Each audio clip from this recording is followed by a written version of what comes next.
સચ્ચિદાનંદરૂપધારિણે શ્રી સ્વામિનારાયણાય નમો નમઃ. શ્રી હરિકૃષ્ણાય નમો નમઃ. શ્રી પૂર્ણપુરુષોત્તમાય નમો નમઃ. શિક્ષાપત્રી શ્લોક નંબર 59 કન્ટિન્યુ. પ્રોક્તાસ્તે નિર્ગુણા ભક્તા નિર્ગુણસ્ય હરેર્યથઃ સંબંધાત તત્ક્રિયા સર્વા ભવન્ત્યેવ હિ નિર્ગુણાઃ. અને નિર્ગુણ કહેતા માયાના જે સત્વાદિક 3 ગુણ તેણે રહિત એવા જે શ્રીકૃષ્ણ ભગવાન તેના સંબંધ થકી તે આત્મનિવેદી ભક્તની જે સર્વે ક્રિયા તે નિર્ગુણ થાય છે. તે હેતુ માટે તે આત્મનિવેદી ભક્ત જે તે નિર્ગુણ કહ્યા છે. ભગવાન દિવ્ય મૂર્તિ છે, તેમાં તરછોડ્યા જેવા માયાના કોઈ પણ દોષ નથી. માટે તેમને પ્રાકૃત એટલે હેય તજી દેવા જેવા ગુણ રહિત નિર્ગુણ કહ્યા છે. તેમજ તે ભગવાનમાં અપાર કલ્યાણમય સદ્ગુણરૂપ મણિગણની શોભા રહી છે, માટે તેમને સગુણ કહ્યા છે. ઉપરયુક્ત નિર્ગુણ આવા શ્રી કૃષ્ણ ભગવાનના સંબંધથી તેમના આત્મનિવેદી ભક્તોની બધી જ ક્રિયાઓ જ્ઞાનેન્દ્રિય કર્મેન્દ્રિયોની પ્રવૃત્તિઓ નિર્ગુણ ભાવને પામે છે. તે ક્રિયાઓ ગુણમયી દેખાતી હોવા છતાં ગુણાતીત થઈ જાય છે, કારણ કે તેની બધી પ્રવૃત્તિઓ ભગવાનને જ પમાડીને સફળ થાય છે. તે સિવાય તેનું બીજું કોઈ ફળ હોતું નથી. મૂળ શ્લોકમાં હરિ આવો શબ્દ છે. હરિ એટલે આશ્રિતોના કાળ માયા તથા યમના ભયને જે હરે, જે ટાણે તે હરિ કહેવાય. હરે યતઃ એવું લખ્યું છે મૂળ શ્લોકમાં. નિર્ગુણસ્ય હરે યતઃ. હરિ એટલે આશ્રિતોના કાળ માયા તથા યમના ભયને જે હરે, જે ટાળે તે હરિ કહેવાય. તે વિષ્ણુ ધર્મમાં કહ્યું છે કે ભગવાનના આત્મનિવેદી ભક્તોને કાળ માયા તથા સૂર્યપુત્ર યમરાજનો ભય હોતો નથી. તે ભક્તોની નિર્ગુણ ક્રિયા ભગવાનની પ્રાપ્તિ કરાવે છે. ગીતામાં કહ્યું છે, હે અર્જુન, તું મારા સ્વરૂપમાં મન રાખ, મારો ભક્ત થા, મારું પૂજન કર, મને પ્રણામ કર. આમ કરવાથી તું મને જ પામીશ. આ વાત હું સત્ય પ્રતિજ્ઞા કરીને કહું છું. તું મારો અત્યંત પ્રિય છે. ભાગવતમાં પણ કહ્યું છે કે સત્વગુણની અભિવૃદ્ધિ વખતે જેનું મૃત્યુ થાય તે સ્વર્ગમાં જાય છે. રજોગુણની વૃદ્ધિ વખતે મરણ થાય તો તે માનવલોકમાં જન્મ લે છે.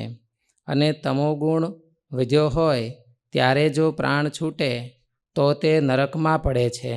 અને નિર્ગુણ ભાવને પામેલા ભક્તો મને જ પામે છે. તો અંતકાળે તો કોઈ પણ ગુણની પ્રવૃત્તિ હોય કે નિર્ગુણની કઈ રીતે પ્રવૃત્તિ હોય?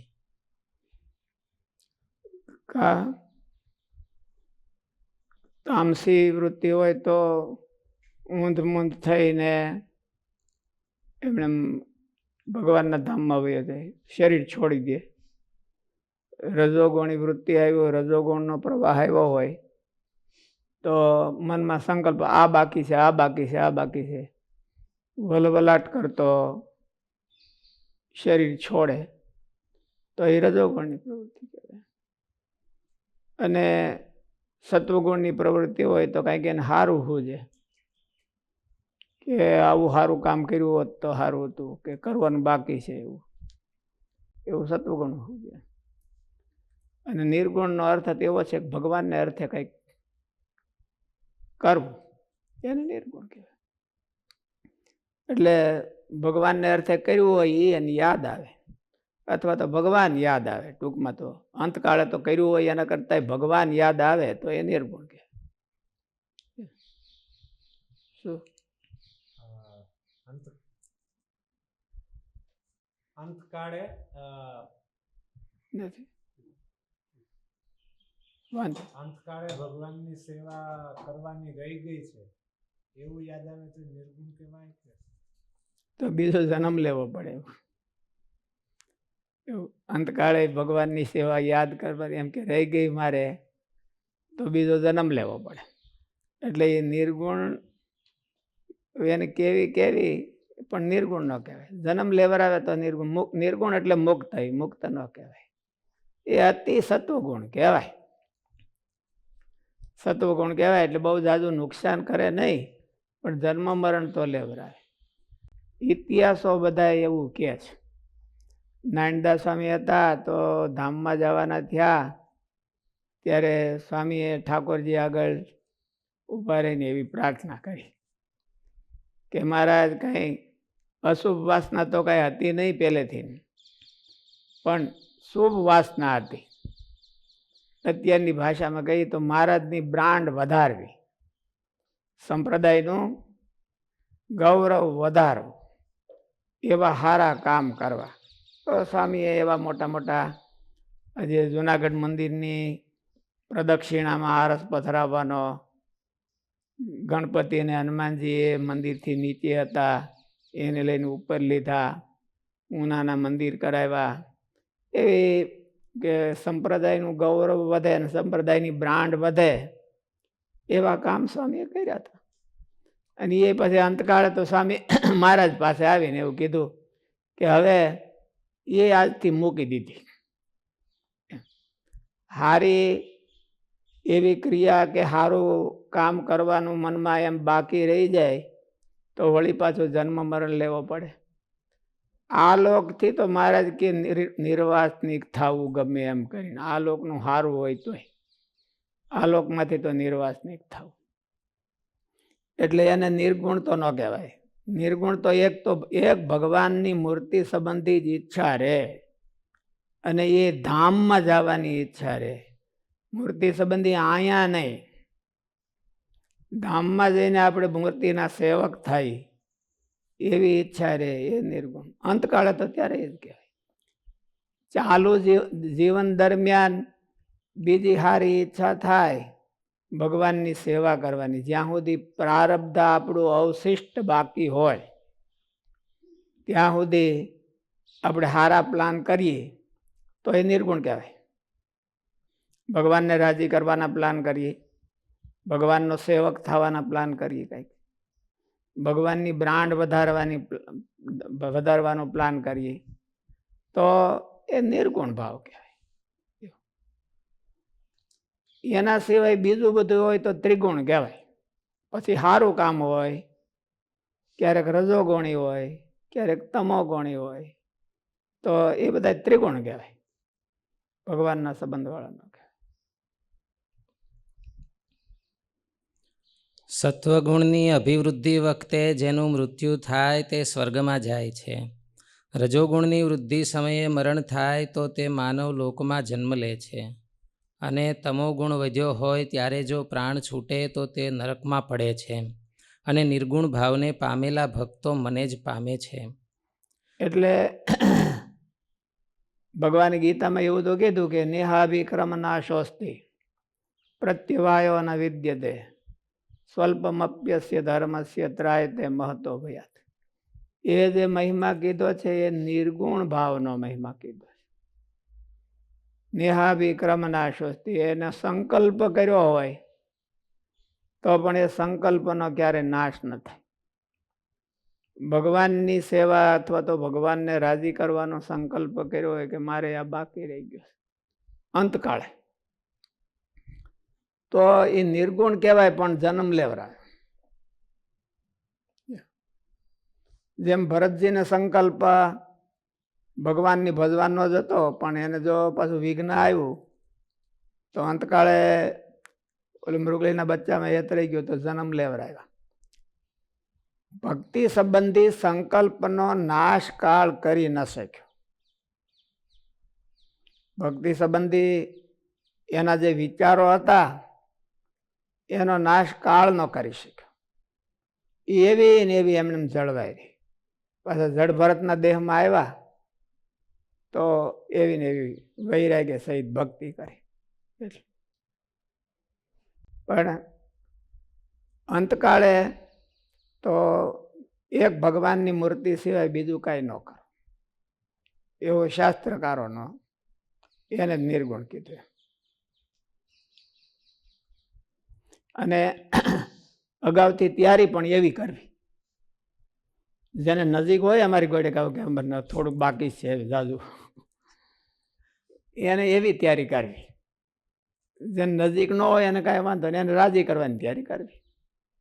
એને ભગવાન રાજી થાય તો કાંઈ વાંધો નહીં. અને મૃત્યુ જેનું નજીક હોય એને તૈયારી એવી કરવી. બીજું બધું કાંઈ આવી ન જાય, સારું યાદ ન આવી જવું જોઈએ. આ લોકનું સારું ગણાતું હોય, ભગવાનની બ્રાન્ડ વધારવી, સત્સંગની બ્રાન્ડ વધારવી, કે ભગવાનને રાજી કરવા, આવા આવા સારા કામ કરવા, એ ધ્યાન રાખીને કરવા. આડું મૃત્યુ પેલું આવી જાય ને ઓલું વાહે રહી જાય એવું ન કરવું.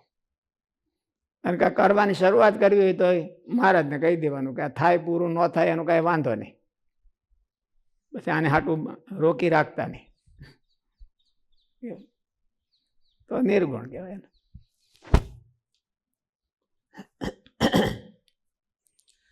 તમો ગુણ હોય ત્યારે જો પ્રાણ છૂટે તો તે નરકમાં પડે છે, અને નિર્ગુણ ભાવને પામેલા ભક્તો મને જ પામે છે. જેમ ગંગાજળના શાસ્ત્રીજી મહારાજ ધામમાં જવાના થયા ત્યારે કૃષ્ણપ્રિય સ્વામી ઘણી વખત વાત કરે છે. છેલ્લા દિવસોમાં સ્વામી એ મોટા મોટા સંતોને જ સંભાળતા. બાળમુકુંદ સ્વામી, નાન સ્વામી જેને દર્શન કર્યા હોય, નારાયણદાસ સ્વામી, કૃષ્ણચંદ્ર સ્વામી, એ બધા સંતોને સંભાળતા. પછી છેલ્લે તો વળી સ્વામી એમ કહેતા હતા, હવે મને પ્રકાશ દેખાય છે, મારા અંતરમાં પ્રકાશ દેખાય, એટલે ભગવાનની મૂર્તિ દેખાય છે, બીજું કાંઈ દેખાતું નથી. સ્વામીનું જીવન તો એવું હતું કે ચાલુ દરમિયાન, જીવન દરમિયાન પણ એના હૃદયમાં બીજું કાંઈ આવે એવું હતું નહીં. પણ તો આ તો બીજાને કાંઈક ઉપદેશ મળે, મુમુક્ષુને કાંઈક ઉપદેશ મળે અને ગાઈડન્સ મળે કે શું કરવું જોઈએ, એટલે સ્વામી એવું કહેતા કે પ્રકાશ દેખાય છે, બીજું કાંઈ એવું દેખાતું નથી. અમે તો સ્વામી તો પહેલેથી ને એમ કહેતા કે આ ગુરુકુળ મને કોઈ દી સ્વપ્નમાં આવ્યું નથી, અને ગુરુકુળ છે એને મેં ગળે ઘંટ બાંધ્યો નથી. પહેલાં તો સ્વામી બહુ કહેતા કે આગળ બધાને તમને બધાને મૂકીને હું હિમાલયમાં વ્યો જાઉં, મને હિમાલયમાં બહુ ફાવે છે. સ્વામી રહ્યા હતા ને એટલે આ તો તમારા હારા હાટું રહ્યો છે, અને તમારા હારા હાટું તમને રાખું છું, નકર હું એકલો હોતે કરું બસ. અને સ્વામીની એવી હેસિયત હતી એટલે એ હેસિયતથી બોલતા હતા. એટલે આ લોકમાં ક્યાંય બંધાય ન રહેવું. એવું અંતકાળે જ્યાં સુધી પ્રારબ્ધ અવશેષ હોય ત્યાં સુધી સારા કામ કરવા, નિર્ગુણ ભાવમાં જવાનો ટ્રાય કરીએ. નિર્ગુણ ભાવમાં તો આપણે આગળ વાત કરી હતી કે માનસિકપણે જવાય છે. ફિઝિકલ પણે તો સત્વગુણ ડેવલપ થાય. તો સત્વગુણ ડેવલપ થાય તો એ સત્વમ યદ બ્રહ્મ દર્શન, એ ભગવાનને નજીક છે વધારે. ફિઝિકલ પણ સત્વગુણને ડેવલપ કરી શકાય, અને માનસિક પણ બ્રહ્મરૂપ થઈ શકાય. એવું એ મેથડ છે. મનમાં મહારાજે બ્રહ્મરૂપની સ્થિતિ કેવી કીધી કે ભગવાનને ન ગમે એવું કાંઈ કરવું નથી. એમાં એવું નથી કીધું કે ઊંચામાં ઊંચું કામ કરવું, એવું નથી કીધું કે બધા કરતા ઊંચું કામ કરવું. ભગવાનને ન ગમે ને ભગવાનને ગમે, આની જ વાત કરી. ડુ ઓર ડુ નોટ, એમ આ ક્યું કરવું ને ક્યું ન કરવું. ભગવાનને ગમે એ કરવું, ભગવાનને ન ગમે એ નથી કરવું. ભગવાન કુરાજી થાય એવું કાંઈ કોઈ કામ કરવું નથી. એવી મેન્ટાલિટી ઊભી કરવી, એને મહારાજે બ્રહ્મરૂપની સ્થિતિ કીધી. એને બ્રહ્મરૂપ કહ્યું. બીજા કોઈ ન કરીએ કે એવું મારે કરવું, તો એ બ્રહ્મરૂપની સ્થિતિ નથી, એ અહંકારની સ્થિતિ. બીજા કોઈ ન કરીએ કે એવું આપણે કરવું, આપણે કરીએ એ પછી વાહે કોઈ કરી જ ન આપવા જોઈએ. રેકોર્ડ બ્રેક કરી દેવાનો, આપણે રેકોર્ડને સ્થાપિત કરી દેવાનો. રેકોર્ડ બ્રેક કોઈ કરી ન આપવું જોઈએ. રેકોર્ડ બ્રેક થયો તોય કાંઈ નહીં, ન થયો તોય કાંઈ નહીં, કોઈ યાદ કરતું નથી રેકોર્ડ. ભગવાન કુરાજી થાય એવું ન કરવું એ નિર્ગુણ ભાવ છે. ગુણાતીતાનંદ સ્વામીએ જાડી ભાષામાં લખ્યું કે મનનું ધાર્યું કરવું એ સગુણ છે, અને સાધુનું અને ભગવાનનું ધાર્યું કરવું એ નિર્ગુણ છે. મનનું ધાર્યું કરવું એ સગુણ છે, એટલે એનો અર્થ શું? નિર્ગુણ નથી, સત્વ રજ અને તમના. મનનું ધાર્યું કરવું એ સગુણ છે, એટલે એનો અર્થ શું કહેવાય?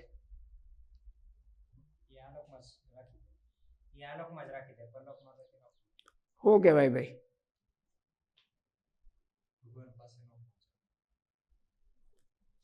શું કહેવાય? ભગવાન સંબંધી હોય અને સત્વગુણી હોય તોય મનનું ધાર્યું કરેલું છે. સારું હુજતું હોય આપણને, આપણાથી મોટા હોય એના કરતા આપણને સારું હુજે, તો એ સારું કરવું એ સગુણ, અને ઓલાને થોડુંક નીચું હુજે છે એ નિર્ગુણ. મનનું ધાર્યું કરવું એ સગુણ, અને તો મનનું ધાર્યું તો કઈ ગોટા વાળવા એ થોડા સગુણ છે, એ તો સગુણ છે જ. એટલા માટે કઈ સ્વામીએ કીધું ન હોય કે મનનું ધાર્યું કરવું, આપણને એના કરતા સારું હુજે તો એ સગુણ કહેવાય. શાસ્ત્રીજી મહારાજ બહુ સરસ વાત કરતા. નાનડા સ્વામી કથા વંચાવતા છે, તો એક સાધુ ભણેલા, આપણા જેવા વધારે થોડાક ભણી ગયા છે, એટલે એ હરિલીલામૃત વાંચે, એમાં ઋષિ શબ્દ આવે તો કે ઋષિ બોલે. ઋષિ ઋષિ કૃષ્ણ ને ઋષિ ને એવું બધું આપણે બોલી છે, એટલે ઋષિ બોલે. એટલે નાનદા સ્વામી કીધું કે સાધુરામ ઋષિ ન હોય બોલાય, ઋષિ બોલાય. નહીં સ્વામી, આનો ઉચ્ચાર આમ જ થાય. તો નાનદા સ્વામી સાચા કે એ સ્વામી સાચા? ટોપ લેવલમાં જે આધુનિક વધારે કોણ સાચું? કોણ સાચું કહેવાય? વૈદિક પ્રમાણે નાનદા સ્વામી સાચા કે? એટલે સ્વામીએ ઘણી વાર કીધું કે હવે જે હોય પણ તમે ઋષિ બોલો ને, કારણ કે અમારા કાન છે ને એ પ્રમાણે ટેવાયેલા છે. એટલે નહીં સ્વામી એમ બોલાય જ નહીં, અને તો એ ઋષિ ઋષિ કરતા રહ્યા ઋષિ. તો એટલે ગુણાતીતાનંદ સ્વામી એવું કીધું કે પોતાના મનનું ધાર્યું કરવું એ સગુણ. એ ઋષિ બોલતા એ સગુણ થઈ ગયું, અને ઋષિ બોલી લીધું હોત તો નિર્ગુણ થઈ જાય. ઋષિ જો બોલી દીધું હોત પછી સાચું ખોટું એ ભગવાનને ખબર છે, પણ તોય સગુણ ને નિર્ગુણ આ કહેવાય. એને કયું સગુણ ને કયું નિર્ગુણ. આપણને ઘણી વખત એમ કે અમે સાચા છીએ, તો અમે કે નમતો હો કરા જોખીએ, અમે સાચા અને બીજા કોઈ ખોટા ગમે તે હોય તો ખોટા ગમે તે હોય, આપણે એને આગળ ઝૂકવાનું થોડું હોય. આપણે તો સાચા થવું કે ખોટા થવું? શું કે સાચા થવું કે ખોટા થવું? શું થવું? સોનમન થઈ ગયા બધા, સોનમન થઈ ગયો શામળા. શું થવું? ભગવાનના નિર્ગુણ થવું. નિર્ગુણ. ભગવાન અને ભગવાનના મોટા સંત એનું ધાર્યું કરીને રાજી થાય. આપણું ધાર્યું કરીને રાજી ન થવું. સાચું હોય તોય આપણું ધાર્યું કદાચ ને સાચું હોય પણ એને કાંઈક ફૂલતું હોય તો જ એ આપણને એમ કે. બાકી તો આમાં તો કાંઈ નાનડા સ્વામીને ફૂલતું હોય એવું કાંઈ હતું નહીં. નાનડા સ્વામી તો કે બધા ઋષિ બોલતા આવે છે. એ સ્વામીને વાંધો શું આવ્યો હોય કયો? એટલે ઋષિ બોલે ના ઋષિ બોલે તો શું વાંધો આવ્યો હોય? એ કથા સાંભળતા હોય એકાગ્ર કરે તો પછી મહારાજની હારે હારે હાલે જતા હોય ને એમાં ઋષિ બોલે એટલે મગજમાં હાટક્યો લાગે કે આ હું, એટલે કે આમ બોલો. બાકી તો બધા આગળથી બોલતા જ આવ્યા છે, ઋષિ જ બોલતા આવ્યા છે. તમને ઋષિ સ્વામી કહેવા કે ઋષિ સ્વામી કહેવા? આપણે ઋષિ સ્વામી કહેવું. આ 21મી સદીમાં તો ઋષિ જ ગણાય. એટલે નિર્ગુણ અને સગુણ ભગવાનના સંબંધ વાળું એ સગુણ કહેવાય. પોતાના મનના સંબંધ વાળું અતિ ઉત્કૃષ્ટ હોય તો પણ એ સગુણ કહેવાય, અને ભગવાનના સંબંધ વાળું છે એ નિર્ગુણ કહેવાય. શ્વાસ સુધી સેવા કરી ક્યારે મૂકી દીધી? મૂકવાની હોય જ નહીં. શાસ્ત્રમાં એવું કીધું કે ગરમી થતી હોય અને પંખાની વ્યવસ્થા જૂના જમાનામાં નહોતી તો આપણે ઓલો વીંજણો લઈને એટલે ઊંઘ આવી જાય જલ્દી. તો પંખો બંધ પહેલાં કરવો કે ઊંઘ પહેલાં લાવવી? ઓટોમેટિક ઊંઘ આવે એટલે પંખો બંધ થઈ જાય. ઊંઘ આવે ને એટલે પંખો ઓટોમેટિક બંધ થઈ જાય. આપણે સંકલ્પ ન કરવો કે પંખો બંધ કરી દેવો. આપણે નો સંકલ્પ કરવો કે બંધ કરી દેવી ભગવાનની સેવા. ભગવાન મુકાવશે એમ.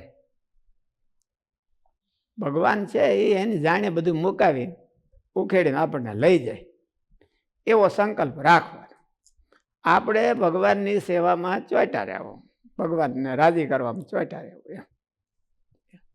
પછી અંતકાળે સંકલ્પ ન એમ કે મહારાજ આ અધૂરો છે મારો સંકલ્પ તો હું આ પૂરો કરીને આવું એવું ન કહેવું. મહારાજ મૂકાય આવે એટલે મૂકી દેવાનું, પણ આવ્યા પહેલા બહુ મૂકવું નહીં. હવે આવવાના છે મૂકીને તૈયાર થઈ જવું તો મહારાજને એવું ગમે નહીં. બ્રહ્માનંદ સ્વામીએ બોલે પોતાને કલમ ને એ બધું દેવાનંદ સ્વામીને આપી દીધું કે મને મહારાજ તેડવા આવવાના છે. અને એ તો તે મહારાજને એને તો રૂબરૂ વાતું થતી હોય એટલે મહારાજ તેડવા આવવાના જ હોય એટલે મૂકી દીધું. એટલે મહારાજે એને દર્શન દીધા કે અગાઉ કેમ મૂકી દીધું? કલમ પાછી લઈ લ્યો અને અમે આ તમને દર્શન દીધા એનું ધ્યાન અષ્ટક બનાવો. એટલે પછી બ્રહ્માનંદ સ્વામી વળી પાછું દેવાનંદ સ્વામી પાસેથી કલમ લઈ લીધી અને કે લાવો, અને આ ધ્યાનાષ્ટક બનાવ્યું, અદ્ભુત બનાવ્યું એમ. દેખત બળ ભાગ લાગ પોત સરસ નવલ ભાગ. એના અર્થો બરાબર જો જાણતા જાય તો એને ધ્યાન થઈ જાય અને મહિમા એ સહિત ધ્યાન થઈ જાય એવું. એટલે એ ધ્યાનાષ્ટક બનાવ્યું. પછી મહારાજ લઈ ગયા. એટલે આપણે પેલા ન કરી નાખો. એ મહારાજ કે મુકાવે તો આવે એટલે મૂકી દેવાનું. એવો સંકલ્પ રાખવાનો. એ આપણા હાથમાં તો કઈ હોતું નથી, પણ એવો સંકલ્પ આપણે અટાણથી રાખવાનો. એટલે તો મહારાજે તો કીધું છે કે હારો ભગત હોય ને પવિત્ર સંકલ્પ હોય તો હું પૂરો કરું છું, તો ભગવાન પૂરો કરે. આપણો એવો સંકલ્પ હોય તો એવો સંકલ્પ પૂરો કરે. મહારાજે વચનામૃતમાં એવું કીધું કે કોઈકને તો વિમાનમાં બેસીને જાય ને, કોઈ રથમાં બેસીને જાય ને, કોઈ ગરુડ ઉપર બેસીને જાય ને, એવું શું કરવા? એક જ વેહિકલ ભગવાન કેમ ન રાખ્યું? ભગતનો સંકલ્પ હોય, ભગતને ગમતું હોય કે મને રથ બહુ ગમે છે. અત્યારના માણસો બધા મર્સિડીઝમાં ઓડીમાં બેહીને થાકી ગયા હોય અને ગાડામાં બેહવાનું બહુ ગમે કે હું આજ ગાડામાં બેહી આવ્યો ગામડે જઈ. કારણ કે ઓડીથી તો એ થાકી ગયા હોય, મર્સિડીઝથી થાકી ગયા હોય બેહી. એટલે ગામડે જઈને ગાડામાં બેહી એવો એનો શોખ હોય. એટલે કોઈ ભગતની એવી ઈચ્છા હતી કે મારે તો પ્લેનમાં બેહીને થાકી ગયો છે તો મને રથ લઈને તેડવા આવો, તો મહારાજ રથ લઈને આવે છે. એ તો મહારાજ છે વિમાનનો જ પાછો રથ બનાવી નાખતા હોય ને, કે નવો બનાવવાની જરૂર નહીં, સ્પેરમાં રાખવાની જરૂર નહીં એમ. એટલે વિમાનનો જ રથ બનાવી નાખે. અને ગરુડ ઉપર બેસી નાખે. એની સ્વારી કોઈ દી કરી નથી. કોઈ માણસને સ્વારીની બહુ શોખ હોય એટલે બધા વેહિકલ ઉપર બેઠો, હાંડિયા ઉપર બેઠો નથી.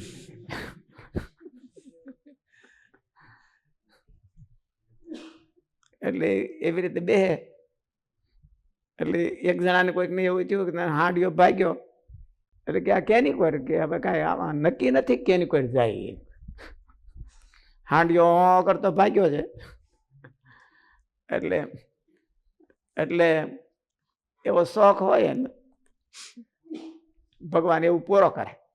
ભગવાન બહુ દયાળુ છે. અને ભૂલમાં સંકલ્પ થઈ ગયો હોય તો એ પૂરો કરીને પછી લઈ જાય. ધ્રુવજીને ભૂલમાં સંકલ્પ થઈ ગયો તો મારે આવું રાજ જોઈ છે, પછી એને ભજન કર્યું તો એ સંકલ્પ વયો ગયો, બધો નિર્વાસનિક થઈ ગયા. એટલે ભગવાન એને રાજી થઈને એવું કીધું કે માગ માગ. એટલે કે મહારાજ મારે કાંઈ માગવું નથી, બસ તમે રાજી થઈને બસ તમારા ધામમાં લઈ જાઓ. કાં તો શરૂઆત તો ત્યાં આવી કરી હતી ને, સ્ટાર્ટિંગ ઇનિશિએટ તો આવું કર્યું હતું. શરૂઆત તો ત્યાં આવું કર્યું હતું કે ભૂલ થઈ ગઈ મારી, કે એને રદ કરી નાખો. ભગવાન કે રદ નથી કરવું, તું તારી ભલે તારું આ હોતે એ હોતે આપવું છે ને મારું ધામ હોતે આપવું છે. એટલે ભગવાને એને ધ્રુવ મંડળમાં સ્થાપી દીધા. કાલ હવાર કોક લોકમાં મારી આબરૂ જાય કે આને ધ્રુવે માગ્યું હતું એ ભગવાન દીધું નહીં, અને બીજું દીધું એને ગમતું હતી, ધ્રુવને ગમતું હતી દીધું નહીં કે. એટલે મારી આબરૂ રાખવા હાટું મારે જ દેવું છે. એટલે ભગવાન એવા બહુ દયાળુ છે. જો એવો નિર્દોષ સંકલ્પ કર્યો હોય સારો ભગવાનમાં આવી રીતે ધામમાં જવાનું. હું ધામમાં જાઉં તો આ 2-3 જણા પહેલા ઊંધા થઈ જાય ને પછી હું જાઉં, એવો ન કરવું, તો આપણે ઊંધા થઈ જાય. એટલે ધામમાં જવામાં સારો સંકલ્પ કર્યો કે મહારાજ મને આવી રીતે હું જાઉં તો મને ગમશે, પણ એને પહેલાં ક્યાંક રાજી કરવા દો. ખાલી આપણે ગમશે એવું તો બધે હવને ગમવાનું તો મોટું લિસ્ટ બધે રાખી જ મૂક્યું છે. પણ કંઈક ભગવાનને ગમે એવું લિસ્ટ કર્યું હોય તો થાય, તો નિર્ગુણ કહેવાય. એક પ્રશ્ન છે ભગવાનના માર્ગમાં તો સંતો કહે એમ જ કરવું, પણ સંસ્થાના વ્યવહાર નિર્ણયમાં આજના સમયમાં એવું બની શકે કે મોટા સંતને ખ્યાલ ન આવતો હોય તો પણ એ કહે એમ જ કરવું. બહુ કોમ્પ્લિકેટેડ પ્રશ્ન છે, એટલે હવને ગમે એમ કરવું કઈ.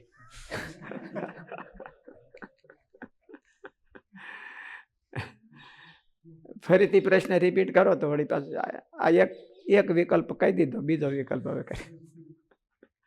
ભગવાનના માર્ગમાં તો સંતો કહે એમ જ કરવું, પણ સંસ્થાના વ્યવહારિક નિર્ણયમાં આજના સમયમાં એવું બની શકે કે મોટા સંતને ખ્યાલ ન આવતો હોય તો પણ એ કહે તેમ જ કરવું. એટલે મોટા સંતને પહેલા ખ્યાલ લાવવાનો, પછી કેમ કરવાનું. એને ખ્યાલ ન હોય તો આપણે એને પાઠ ભણાવવાનો અને એને ખ્યાલ લાવવાનો. શાસ્ત્રીજી મહારાજે આ ગુરુકુળ કર્યું ત્યારે માનદ સ્વામી હતા. માનદ સ્વામી હાવ અભણ હતા.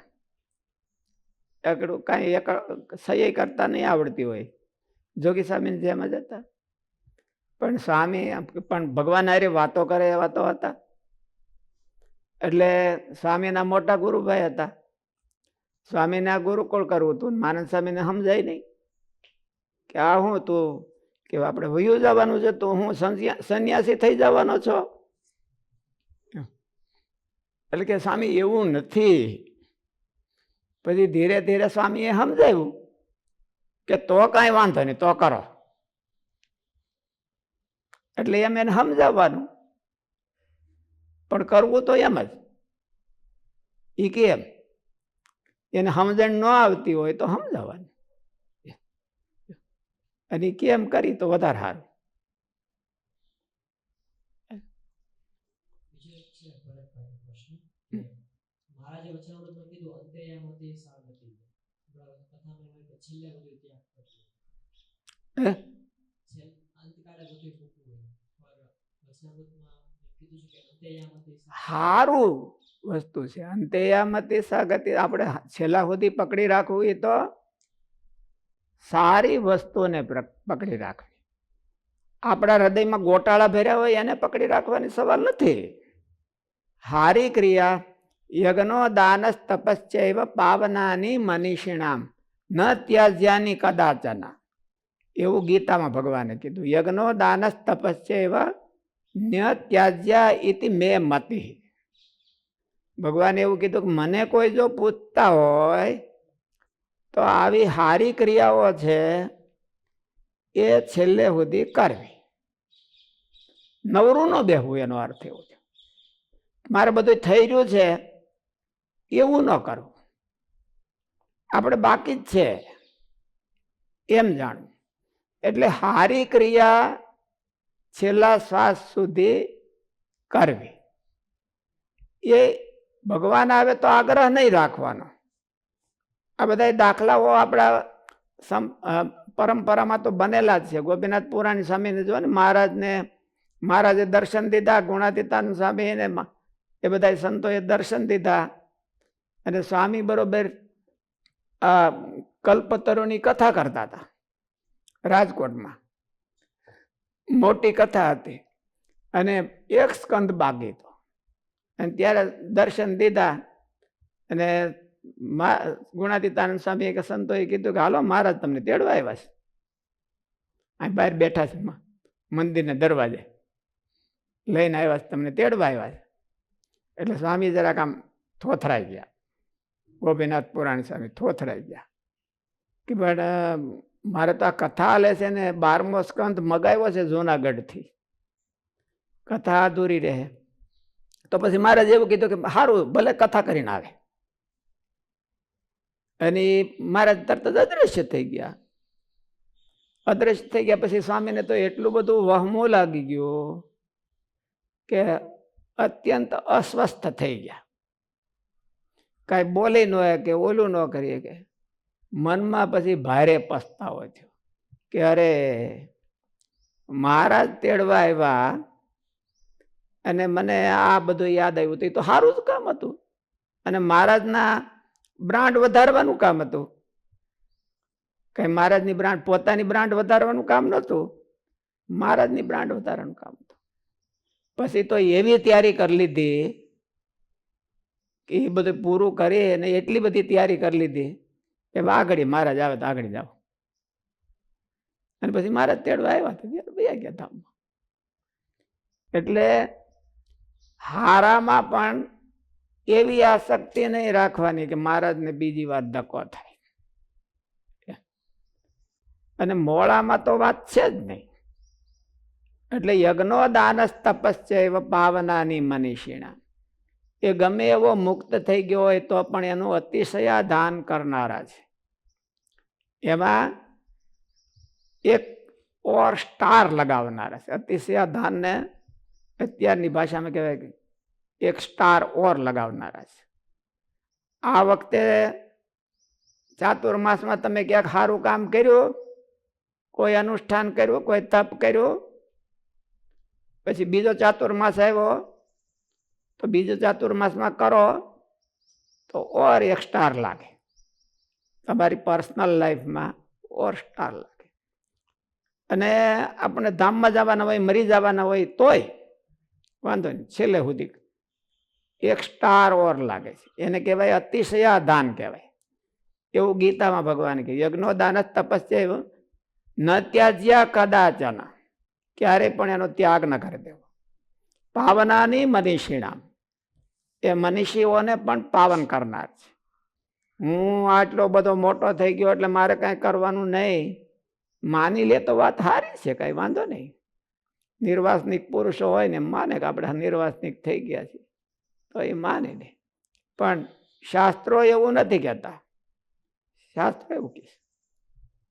ગીતા બ્રહ્મસૂત્ર એમાં શું કીધું છે કે આ પ્રાયણાત, છેલ્લું શ્વાસ, પ્રાયણ એટલે છેલ્લું પ્રયાણ, આપણે પ્રયાણ, આ પ્રયાણાત એમ છેલ્લો શ્વાસ આપણે કરીએ ને, મૂકીએ ને પ્રયાણ થાય ભગવાનના ધામમાં જવાનું, ત્યાં સુધી કરવું, પછી નહીં કરવાનું, પછી ત્યાં સુધી જ કરવાનું એમ. પછી ઉભા રહ્યું, એકાદ શ્વાસ લઈ લઉં, બીજું કરી લઉં, એવું મહારાજને ન કહેવું. એ પૂરું થઈ ગયું.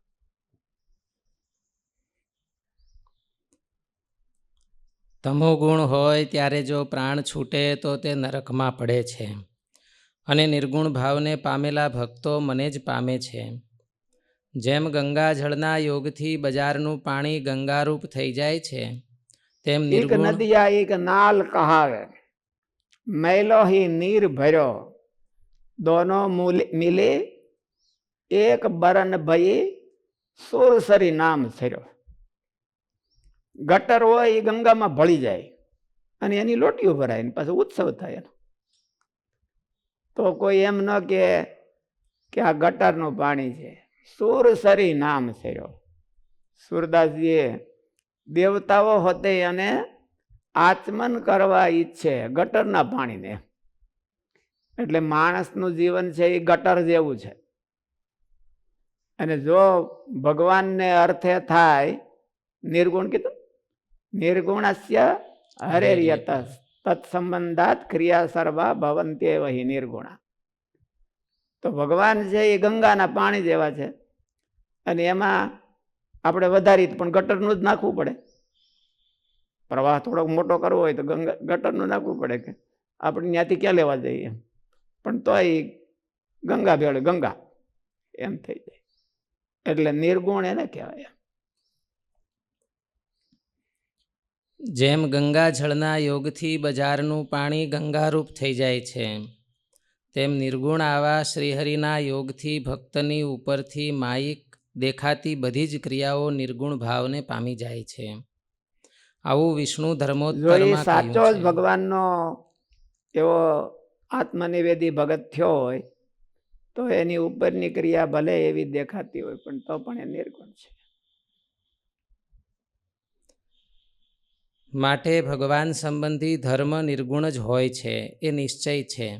એમાં કાંઈ વિવાદને સ્થાન નથી. દુર્વાસાએ એવું કહી દીધું કે બસ હું જમ્યો જ નથી, જાઓ યમુનાજીને કહી દેજો કે દુર્વાસા જમ્યા નથી.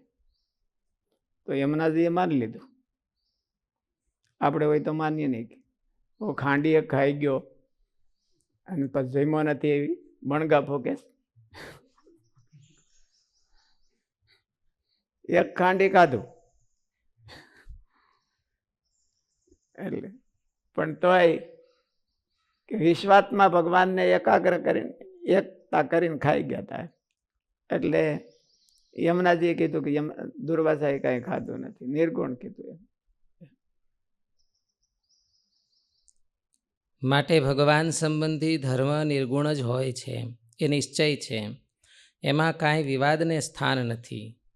માટે નિર્ગુણ ધર્મની શ્રેષ્ઠતા ભાગવત એકાદશ સ્કંધમાં દર્શાવી છે.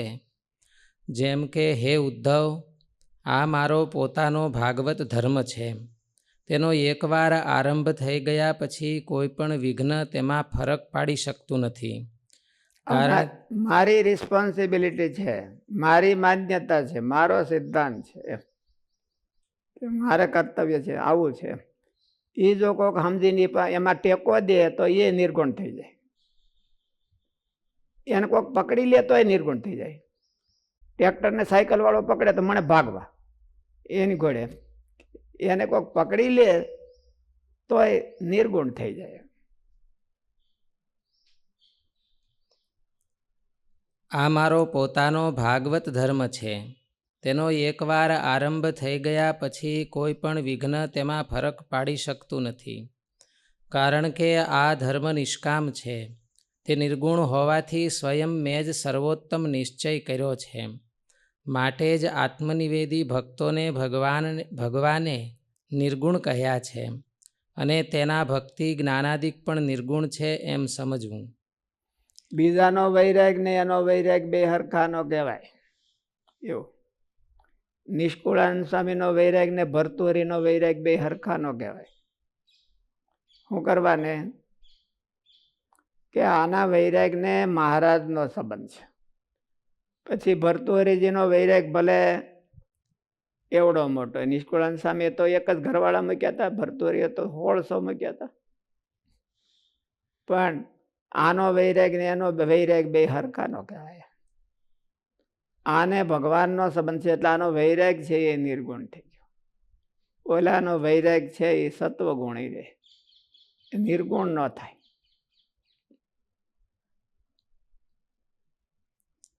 આત્મનિવેદી ભક્તની ભક્તિ નિર્ગુણ છે.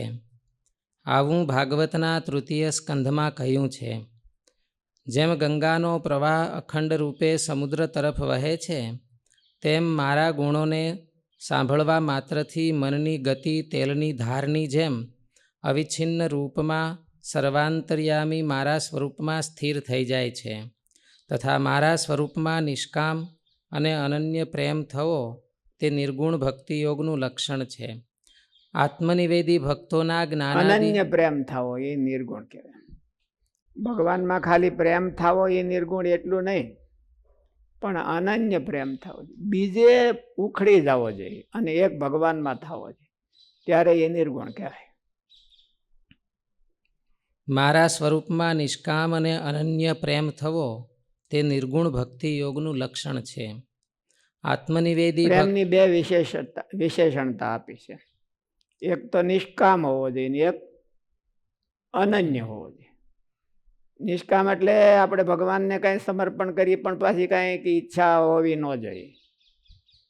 અને અનન્ય એટલે ન્યાય કરીને બીજે કરીને ત્રીજે ઠેકાણે કરીને 17 ઠેકાણે લફરા કરીએ તો એ ભગવાનનો નિર્ગુણ ન થાય. એવો પ્રેમ નિર્ગુણ ન થાય. મારા સ્વરૂપમાં નિષ્કામ અને અનન્ય પ્રેમ થવો તે નિર્ગુણ ભક્તિ યોગનું લક્ષણ છે. આત્મનિવેદી ભક્તોના જ્ઞાનાદિ સદ્ગુણો અને સ્વયં નિર્ગુણ છે એવું એકાદશ એનું સ્કંધમાં પણ વ્યક્તિત્વ કહ્યું હોતે છે. નિર્ગુણ છે અને એના ગુણો હોતે નિર્ગુણ છે. શુદ્ધ આત્માનું જ્ઞાન સાત્વિક છે. આત્માને કર્તા અને ભોગતા માનવો તે રાજસ જ્ઞાન છે. તેને એકદમ શરીરરૂપ સમજવો તે જ્ઞાન તામસ છે. અને મારા સ્વરૂપનું હું દેહ વાસ્તવિક છું એ માન્યતા તામસ છે. હું સારું કરી જાણું છું એ માન્યતા રાજસ છે. આ બધા કર્મો મને અડતા નથી, હું એનાથી નોખો છું, એ સાત્વિક છે. અને હું ભગવાનનો સેવક છું એ નિર્ગુણ છે. આવી બધી માન્યતાઓ છે. તેને એકદમ મારા શરીર જેવું કોઈ કરી ન શકે તો એ રાજસ. હું દેહ છું એ તામસ. મારા જેવું કોઈ કરી ન શકે તો એ રાજસ ભાવ કહેવાય. શુદ્ધ આત્માનું જ્ઞાન સાત્વિક છે. આત્માને કર્તા અને ભોગતા માનવો તે રાજસ જ્ઞાન છે. તેને એકદમ શરીરરૂપ સમજવો તે જ્ઞાન તામસ છે. અને મારા સ્વરૂપનું વાસ્તવિક જે જ્ઞાન તે નિર્ગુણ છે. વનમાં શુદ્ધ રહેવું આત્મજ્ઞાન કેને કહેવાય? નિર્લોભી, નિર્માની, નિષ્કામી એવો પોતાને માનવો એ સાત્વિક કહેવાય. હોશિયાર, સ્કિલ વાળો એવો પોતાને માનવો એ રાજસ કહેવાય. અને એ બધા ગુણથી નોખો માનવો એ સાત્વિક કહેવાય. અને હું ભગવાનનો સેવક છું એવું માનવું તો એ નિર્ગુણ કહેવાય.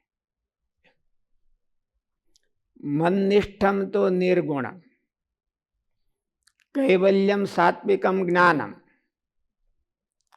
રાજસમ તો શું શ્લોકમાં લખ્યું છે? રજો વૈકલ્પિકમ સ્મૃતમ. વૈકલ્પિકમ એટલે વ્યવહાર સંબંધી હોશિયારી, આલોકની હોશિયારી, આલોકની સ્કિલ, એ બધું રાજસ કહેવાય.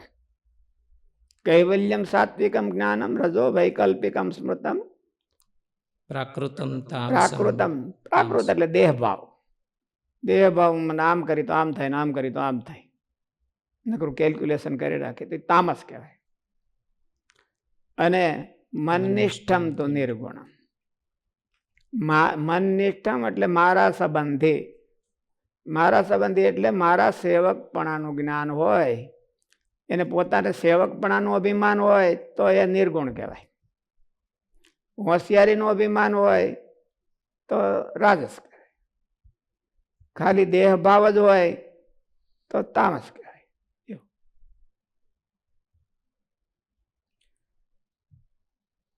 એકદમ શરીરરૂપ સમજવો તે જ્ઞાન તામસ છે અને મારા સ્વરૂપનું વાસ્તવિક જે જ્ઞાન તે નિર્ગુણ છે.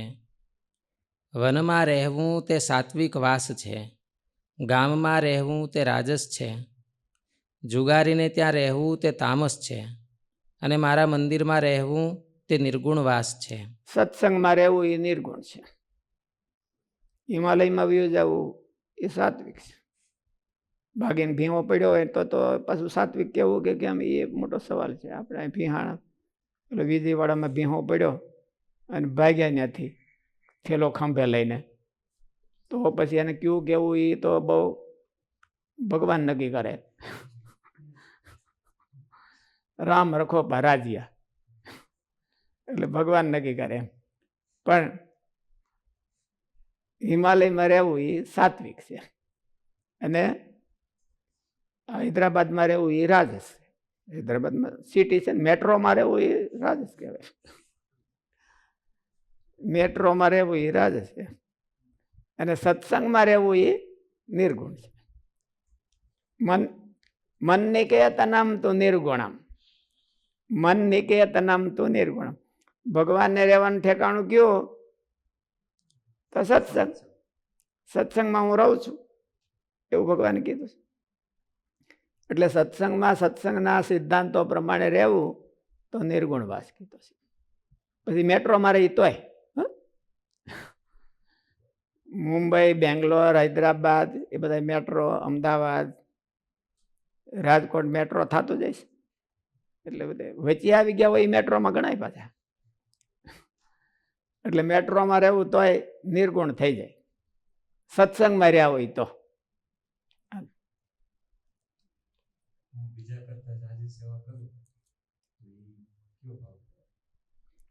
હું મારી શક્તિ પૂરી ઠલવી દઉં તો નિર્ગુણ કહેવાય. બીજા કરતા જાજી કહેવાય તેમાં રજોગુણની છાંટ આવી. બીજા યાદ આવ્યા ને? હું મારી શક્તિ ઠલાવી નાખું બધી, એવું કરવું છે.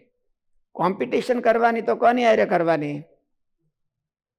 પોતાની હારે કરવાની, બીજાની હારે નહીં. બીજાની હારે કરો એટલે રજ પ્રવેશ કરી ગયો કહેવાય. જો આપણને ભગવાનના માર્ગમાં પણ બીજા જ દેખાતા હોય તો આપણે બીજાને ઓરિએન્ટેડ થઈ ગયા. આપણા ઘરની ચાવી એને દઈ દીધી, તું ચાવી દબાય તો હું દોડું. એનો અર્થ એવો થયો આપણી હારે આપણે સેલ્ફ મોટિવેટેડ નથી, સેલ્ફ ઇન્સ્પાયરેડ નથી. એટલે એ ઓલા કહેવાય. આપણે એવો વિચાર કરવો જોઈએ કે મેં ગયા વખતે જે રેકોર્ડ બ્રેક કર્યો, એના રેકોર્ડ કર્યો, રેકોર્ડની સ્થાપના કરી, એના કરતાં આ વર્ષે વધારે રેકોર્ડ કરો. ગયા વખતે આટલા જપ કર્યા હતા તો આ વખતે વધારે કરો. ગયા વખતે આટલા ભગવાનને રાજી કર્યા હતા, આટલા સાધન કરીને રાજી કર્યા હતા તો આ વખતે થોડોક વધારે કરો.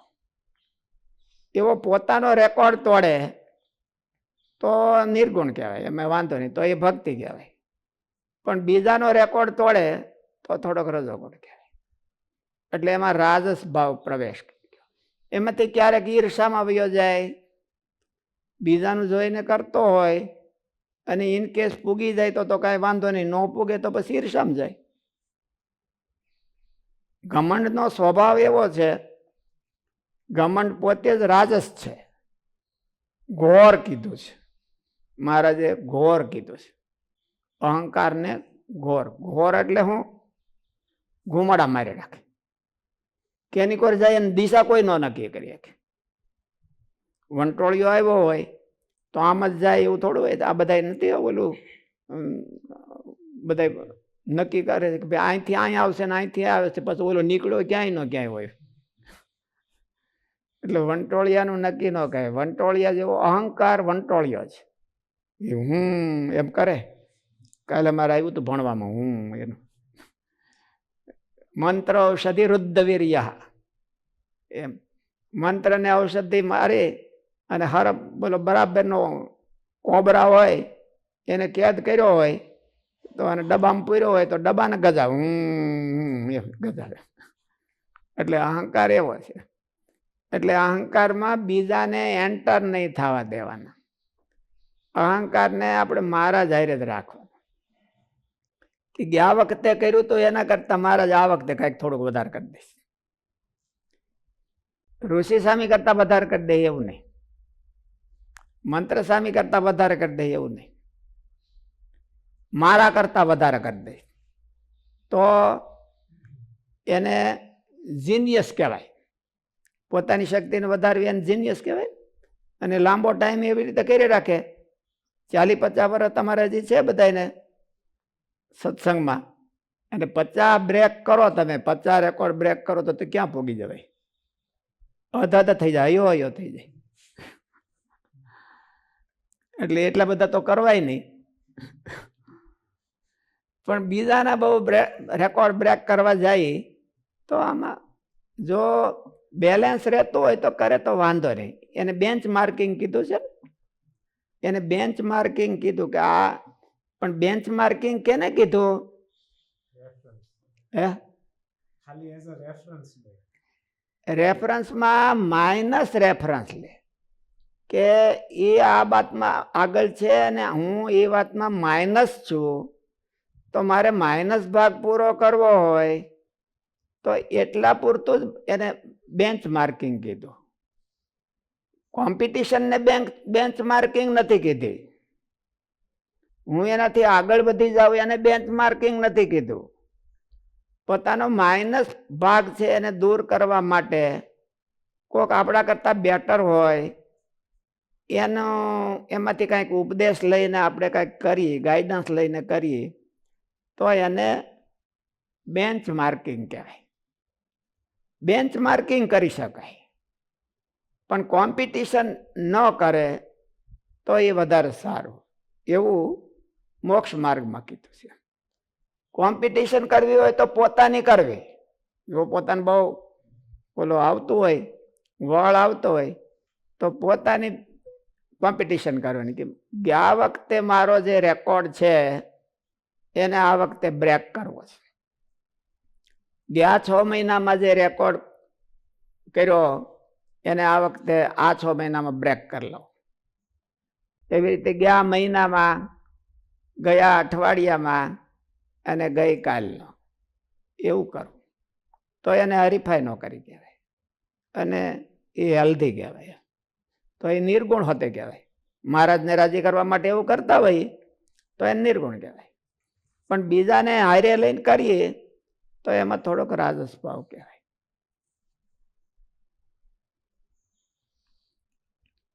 અનાસક્તિથી કર્મ કરનારો સાત્વિક છે, રાગાંધ થઈને કર્મ કરનારો રાજસ છે. આ જ કરું, આ બેહીને જ કરું એ રાગાંત કહેવાય. કરું સારું, પણ હું અહીંયા જ બેહીને કરું, આ જ કરું, બીજું કાંઈ ન કરું તો એને રાગાંત કહેવાય. અનાસક્તિથી કરે, ઓલું કયો શ્લોક આપણે બોલે છે? મુક્ત સંગ અનહમવાદી ધૃત્યુત્સાહ સમન્વિત, ધૃત્યુત્સાહ સમન્વિત, ધૃત્યુત્સાહ સમન્વિત, સિદ્ધ્ય સિદ્ધ્યર નિર્વિકાર, સિદ્ધ્ય સિદ્ધ્યો નિર્વિકાર કરતા સાત્વિક ઉચ્યતે. હકીકતમાં તો એ ભગવાને એને નિર્ગુણ કરતા કીધો છે, નિર્ગુણ ભગત કીધો છે. પણ ભગવાને ગીતામાં સત્વ, રજ અને તમ 3 જ કીધા છે, ચોથો વિભાગ કર્યો નથી. ભાગવતમાં ભગવાને 4 વિભાગ કર્યા છે. આપણે ગીતા લેતા હતા ત્યારે 4 ના 5 વિભાગ કર્યા હતા. ક્યાં ક્યાં? એક આસુરી, હાવ હેઠો વયો જાય, ભગવાનના ભગતની હારે ચોટી પડે એને ઉખેડવા તો એને આસુરી કહેવાય. અને એનીથી થોડોક અપ એ તામસી કહેવાય, એનાથી અપ એ રાજસી કહેવાય, એનાથી અપ એ સાત્વિક કહેવાય, એનાથી અપ એ નિર્ગુણ કહેવાય. એ બ્રહ્મરૂપ થઈ ગયો કહેવાય. એટલે બ્રહ્મરૂપ થઈ ગયો હોય તો એને બીજા કોઈની હારે કોમ્પિટિશન રહે નહીં. બ્રહ્મરૂપ થઈ ગયો હોય તો એને પોતાની હારે કોમ્પિટિશન રાખવી જોઈએ, નકર પાછો દેહરૂપ થઈ જાય. પોતાની હારે કોમ્પિટિશન મૂકી દે તો આપણે ઘણું થઈ ગયું તો દેહરૂપ થઈ જાય. એટલે પોતાની હારે એને સતત કોમ્પિટિશન રાખવી છે. અને એને જ ભગવાને એવું કીધું કે યજ્ઞો દાન તપસ્યા પાવનાની મનીષિણા. એ ન ત્યાજ્યાની કદાચન, એને ક્યારેય ત્યાગ ન કરી દેવો, પોતાને સતત કોમ્પિટિશન કરી રાખવું. અનાસક્તિથી કર્મ કરનારો સાત્વિક છે, રાગાંધ થઈને કર્મ મુક્ત કરનારો સંગહ રાજસ છે. અનહંવાદી ધૃત્યુત્સાહ સમન્વિતા સિદ્ધિઓ નિર્વિકાર, એને સાત્વિક કીધું. એમ પણ એ ભગવાનને રાજી કરવા કરતો હોય તો એનો એ નિર્ગુણ. પછી એમાં કોઈ બીજું કઈ ફેરફાર નહીં કરવાનો. પોતાનો રેકોર્ડ બ્રેક કરવા માટે કરતો હોય તો એ નિર્ગુણ થઈ ગયો. બીજાનો રેકોર્ડ બ્રેક કરવા કરતો હોય તો ઓલો રાજસ થઈ જાય. અનાસક્તિથી કર્મ કરનારો સાત્વિક છે, રાગાંધ થઈને કર્મ કરનારો રાજસ છે, પૂર્વાપર વિચાર કર્યા વિના કર્મ કરનારો તામસ છે, અને મારા શરણમાં રહીને નિરહંકાર ભાવથી કર્મ કરનારો નિર્ગુણ છે. આત્મવિષયક શ્રદ્ધા સાત્વિક શ્રદ્ધા છે. પોતાના જીવનું કલ્યાણ કરવું એ આત્મવિષયક શ્રદ્ધા કહેવાય. મારા જીવનું મારે સારું કરવું છે, મારા જીવને મારે નરકનો કીડો બનાવવો નથી, એવો વિચાર થાય તો એ સાત્વિક. બીજાને હું આંટી દેવાનો છું એ રાજસ કે. બીજાને તો હું આંટી દેવા, મારી હરીફાઈ કોણ કરી શકે આ દુનિયામાં? અને જેને જેને ભૂતકાળમાં કરી છે એ બધા ગોથા ખાઈ ગયા છે. જુઓ ફલાણા ને એટલા બધા એવિડન્સ એના લિસ્ટમાં જ હોય કે એ બધા એટલા ગોથા ખાઈ ગયા છે. એક જણો મારી હારી હરીફાઈ કરવા આવ્યો હતો તો એ 2 ગોથા ખાઈ ગયો, તો પછી બીજે વાર આવ્યો તો એ 3 ગોથા ખાઈ ગયો. એવું.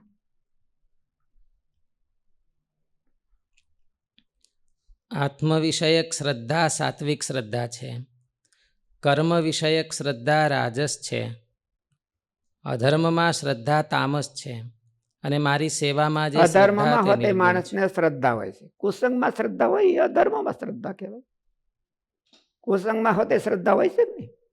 જો પૂછડે ગાંઠ કુસંગની હારે વળી ગઈ તો પછી એક જ વાર વળે છે, પછી છૂટતી નથી. પૂછડાની ગાંઠ એવી કે છૂટે નહીં, ઓલી દોરડાને છૂટી જાય. પૂછડું પાછું વળી પાછું ગાંઠ વાળી દે, ઓલું છોડીને જાય તા. એમાં ચેતના હોય ને એટલે.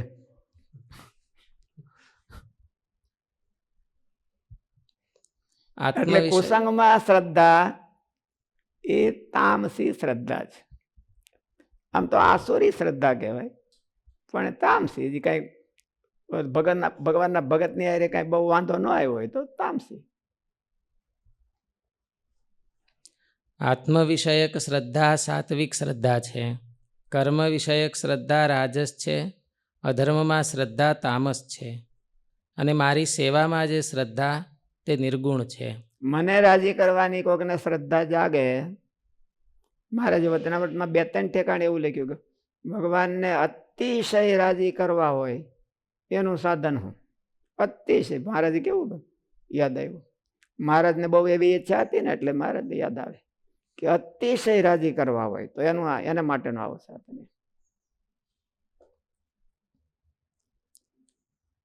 મારી સેવામાં જે શ્રદ્ધા તે નિર્ગુણ છે. આરોગ્યદાયક પવિત્ર અને અનાયાસે મળેલું ભોજન સાત્વિક છે. આરોગ્ય અને અનાયાસ બે હોવું જોઈએ. અનાયાસ ન હોય તો રાજસ થઈ જાય. બહુ પ્રયત્ન કરીને મેળવ્યું હોય તો રાજસ થઈ જાય. ભલે આરોગ્ય પ્રદાન હોય તો એ રાજસ થઈ જાય. અને અનાયાસ હોય અને અનારોગ્ય હોય તો એ રાજસ થઈ જાય. ક્યારેક ક્યારેક તામસ થઈ જાય. આપણે બરાબર મોં ભર પડીએ તો તામસ થઈ જાય. એટલે બે આહાર સાત્વિક કે રાજસ એમાં બે પાસાનો તપાસ કરે. અનારોગ્ય અને અનાયાસ. આરોગ્ય અને અનાયાસ એ બે વાના જળવાતા હોય તો એને સાત્વિક આહાર કહેવાય. આરોગ્યદાયક પવિત્ર અને અનાયાસે મળેલું ભોજન સાત્વિક છે. જીભને રુચિકર અને સ્વાદયુક્ત આવો આહાર રાજસ છે. દુઃખદાયી અને અપવિત્ર આહાર તામસ છે. મને નિવેદન કરેલું ભોજન નિર્ગુણ છે. એવી બુદ્ધિથી જમે તો, એવી બુદ્ધિથી જમે કે ભગવાનને ધરાવેલું છે એટલે બધું પવિત્ર, ખારું મોડું કાંઈ ન થાય અને ભગવાનના પ્રસાદનું જ પહેલા કોળિયેથી છેલ્લા કોળિયા સુધી ધ્યાન રહે તો નિર્ગુણ કહેવાય. અને લિમિટમાં રહે તો.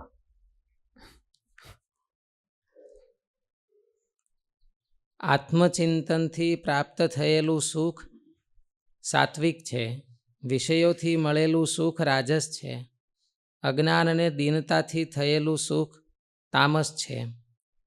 મારા સ્વરૂપનું સુખ તો નિર્ગુણ ગુણાતીત છે. આને ગુણ વિભાગનો અધ્યાય કહેવાય છે.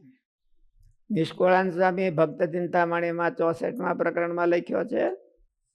ભાગવતમાં 11માં શ્રી કૃષ્ણ ભગવાને ઉદ્ધવજીને કીધો છે. ગીતામાં ભગવાને અર્જુનને કીધો છે.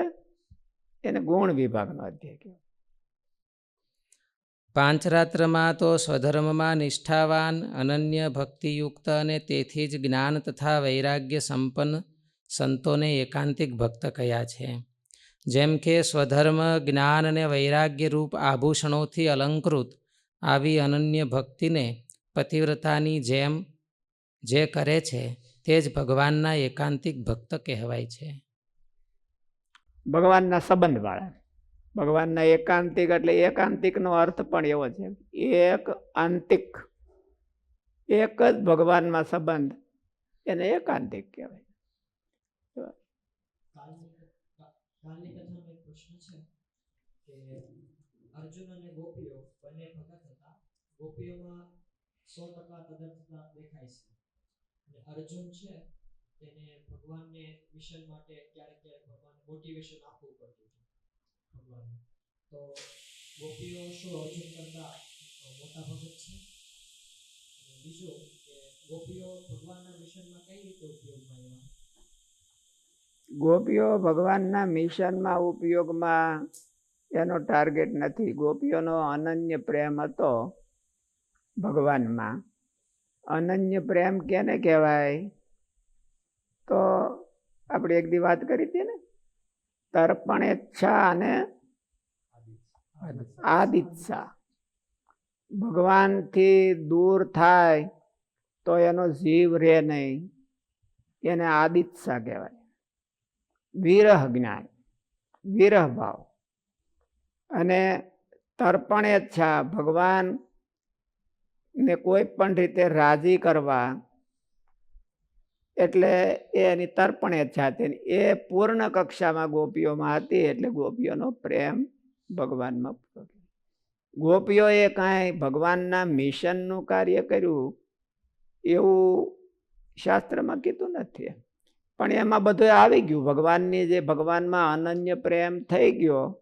ઘણી વખત માણસના લાઈફ હોય એમાં પ્લેટફોર્મ, કેને કયું પ્લેટફોર્મ મળ્યું, કેને કયું પ્લેટફોર્મ મળ્યું, તો બે પ્લેટફોર્મની કમ્પેરિઝન ન કરી શકાય.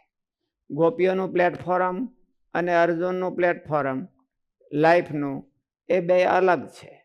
અર્જુન એક તો પુરુષ છે, વીર છે, ક્ષત્રિય છે, એટલે એને માટે પ્લેટફોર્મ આ છે. અને ગોપીઓ સ્ત્રી છે, પરાધીન છે, અબળા છે, એટલે એને માટે ભગવાનમાં જોડાવાનું વધારેમાં વધારે પ્લેટફોર્મ આ છે. એ કાંઈ તલવાર લઈને થોડા મહાભારતમાં જઈ શકે, અને બાણ લઈને થોડી ત્યાં જઈ શકે એમ. એટલે એને માટેનું ઉત્તમ પ્લેટફોર્મ આ છે. ગોપીઓનો જે પ્રેમ છે અને એનું જે પ્રેમની ભૂમિકા છે ગોપીઓના હૃદયમાં, એની અતિ ઉત્તમ ભૂમિકા એ ગોપીઓ છે.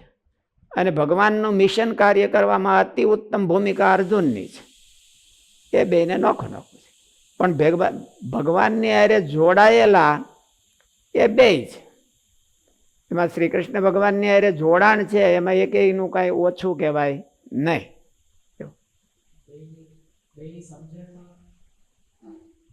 બેની સમજણમાં સમજણને સેમ કે હરખાવવું કેવી રીતે? અર્જુને 100% ભગવાનમાં સમર્પિત હતો અને ગોપીઓ પણ 100% સમર્પિત હતા. એટલે બે પૂર્ણ કક્ષાની બેની સમજણ કહેવાય. બેયની એક હરખી ન કહેવાય, પૂર્ણ બેયની કહેવાય. બેયની એક હરખી, કારણ કે પ્રોસિજર બેયની જુદી જુદી છે. ઓલાની રિસ્પોન્સિબિલિટી ને આની રિસ્પોન્સિબિલિટી, આનું પ્લેટફોર્મ ને આનું પ્લેટફોર્મ, એ બે જુદા જુદા છે. પણ એકેયમાં ખામી નથી એવું કહેવાય. ખામી એકેયમાં ગણાય નહીં, કારણ કે ભગવાનના મિશન માટે અર્જુન ટોટલી 100% સમર્પિત હતો, અને ગોપીઓ ભગવાનને પ્રેમ કરવામાં ટોટલી 100% સમર્પિત હતી. એટલે એમાં કોઈ એકેયને ખામી ન ગણાય. સહજાનંદ સ્વામી મહારાજ મહારાજની જય.